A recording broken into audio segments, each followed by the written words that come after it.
नमस्कार। आज है 26 अप्रैल रविवार। आज शाम की सभी बड़ी विस्तारित खबरें लेकर एक बार फिर से हम आपके सामने हाजिर हूं। तबलीगी जमातियों को बिरयानी सौंपने की मांग कांग्रेस ने उठाई है।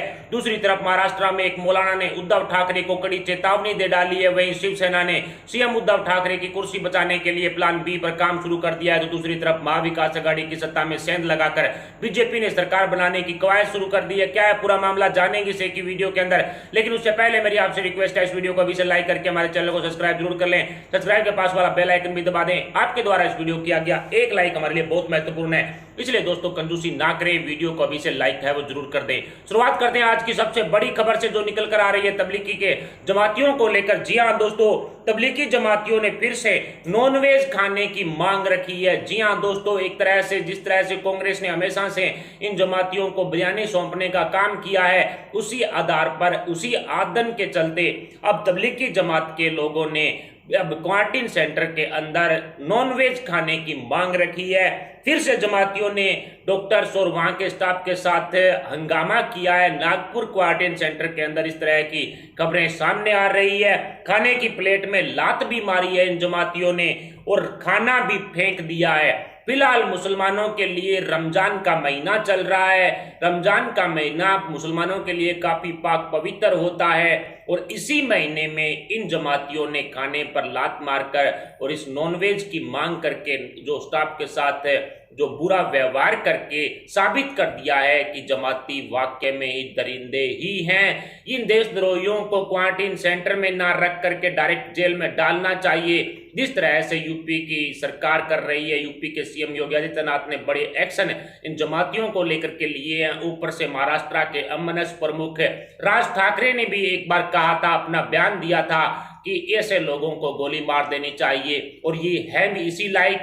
जिस तरह से पिछले कई दिनों में कई खबरें आई थी, कभी डॉक्टर्स के ऊपर थूकने की, कभी नर्सों के साथ बदसलूकी करने की, कभी नर्सों के साथ अश्लील इशारे करने की, कभी नंग दड़ंग होकर के वार्ड में घूमने की, और आज फिर से इन जमातियों ने नॉनवेज की मांग की है, बिरयानी खाने की मांग की है। ऐसे में क्वारंटीन सेंटर से वो बाहर निकल गए और पूरी तरह से सभी जमातियों ने मिलकर हंगामा किया।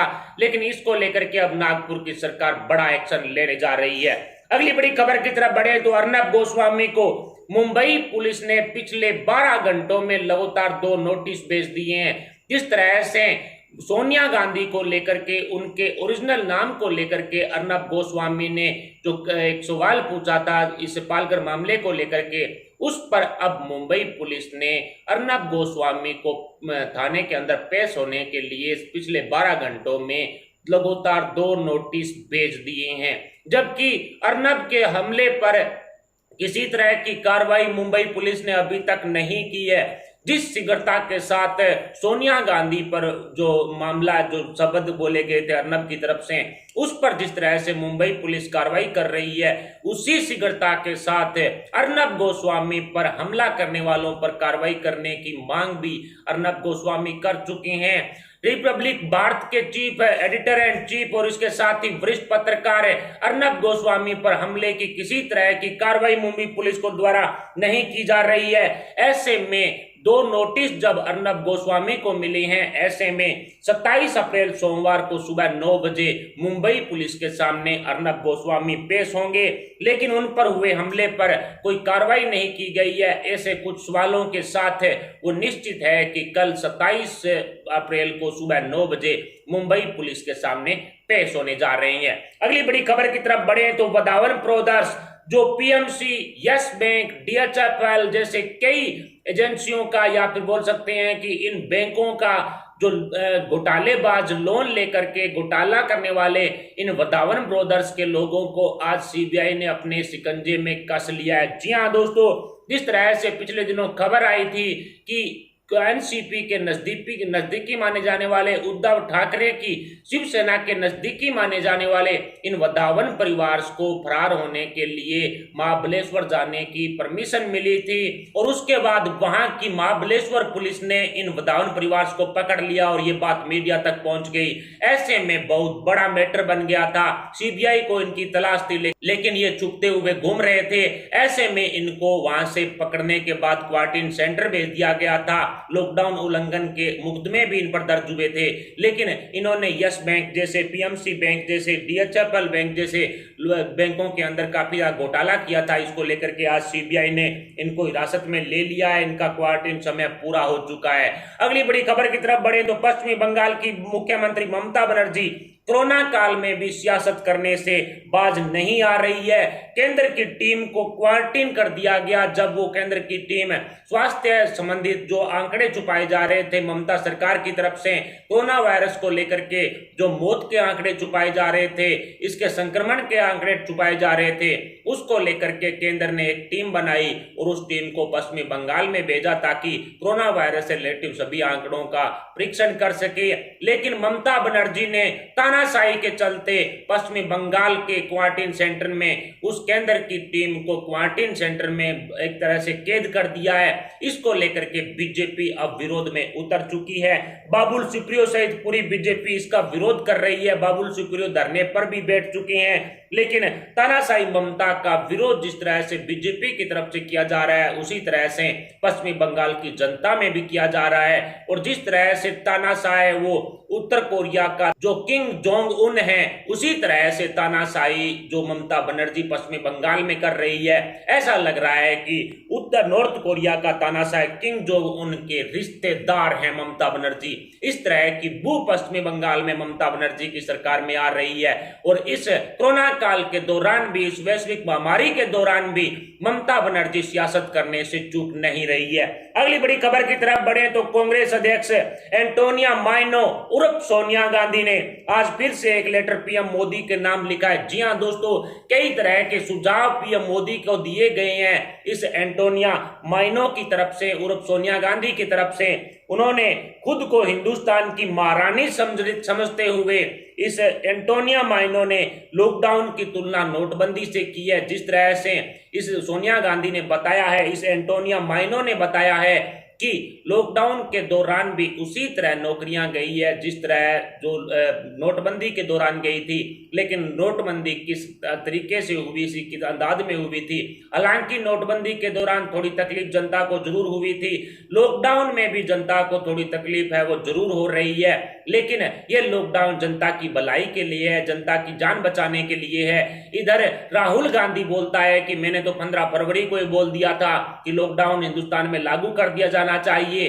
और इधर दूसरी तरफ सोनिया गांधी बोल रही है कि लॉकडाउन अचानक ही लिया गया फैसला है, ऐसे में लॉकडाउन सफल नहीं हो पा रहा है। यानी कि एक तरह से फ्री बेटी सोनिया गांधी अब पीएम मोदी को फिर से जो लेटर लिखने में शुरू हो चुकी है, लेटर लिखना शुरू हो चुकी है। कोरोना काल में लापता होने के पोस्टर इनके खुद के बरेली संसदीय क्षेत्र में लग रहे हैं। ऐसे में ये खुद जो पीएम मोदी को एक तरह से सरकार चलाने की राय दे रही है, जिसकी खुद की संसदीय क्षेत्र के अंदर पोस्टर लगाए जा रहे हैं कि कोरोना काल में लापता, यानी कि सोनिया गांधी के नाम के पोस्टर लगाए जा रहे हैं। रायबरेली को संसदीय क्षेत्र अपने को अभी तक जो एक तरह से सोनिया गांधी ने इस कोरोना काल में संभाला भी नहीं है। और वो नेता एंटोनियो माइनो उर्फ सोनिया गांधी जो अपने खुद के संसदीय क्षेत्र को नहीं संभाल पा रही है, वहां पर लोग कोरोना काल में गायब होने के, लापता होने के पोस्टर लगा रहे हैं। और यहाँ केंद्र सरकार को राय देने की कोशिश सोनिया गांधी की तरफ से की जा रही है। ऐसे में सोनिया गांधी और कांग्रेस ने भद्दी राजनीति करना शुरू कर दिया है। अगली बड़ी खबर की तरफ बढ़े